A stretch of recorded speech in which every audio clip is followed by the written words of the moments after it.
the people who are in charge of all of these things, what's actually most scary is that they don't have any power. So that's why you'll notice that the American government seems so much more interested in other countries outside of America than in America. Because outside of America, they can take decisive action. Can't really actually even do anything. Before you know it, it costs $10 billion to fix a little road.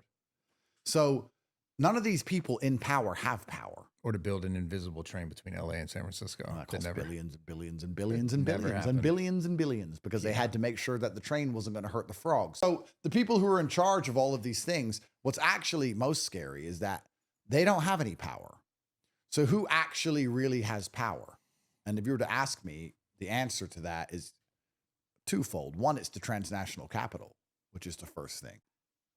BlackRock and Vanguard want to own all the land in Ukraine.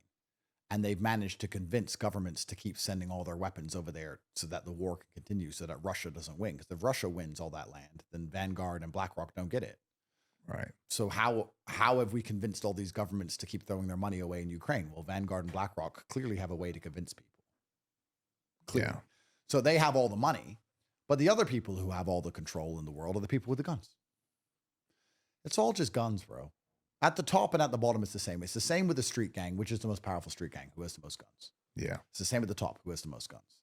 So it's whoever can write the piece of paper that will get the most people with the most guns to And go who's somewhere. willing to elicit the most violence. That's right. Who's the most ruthless? Yeah. And that's why the liberals win, because they're more ruthless.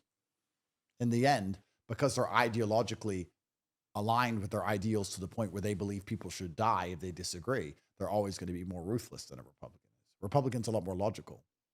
Yeah. Logic doesn't win when you're fighting with a savage. And here we are with the best president in history, 1 year in,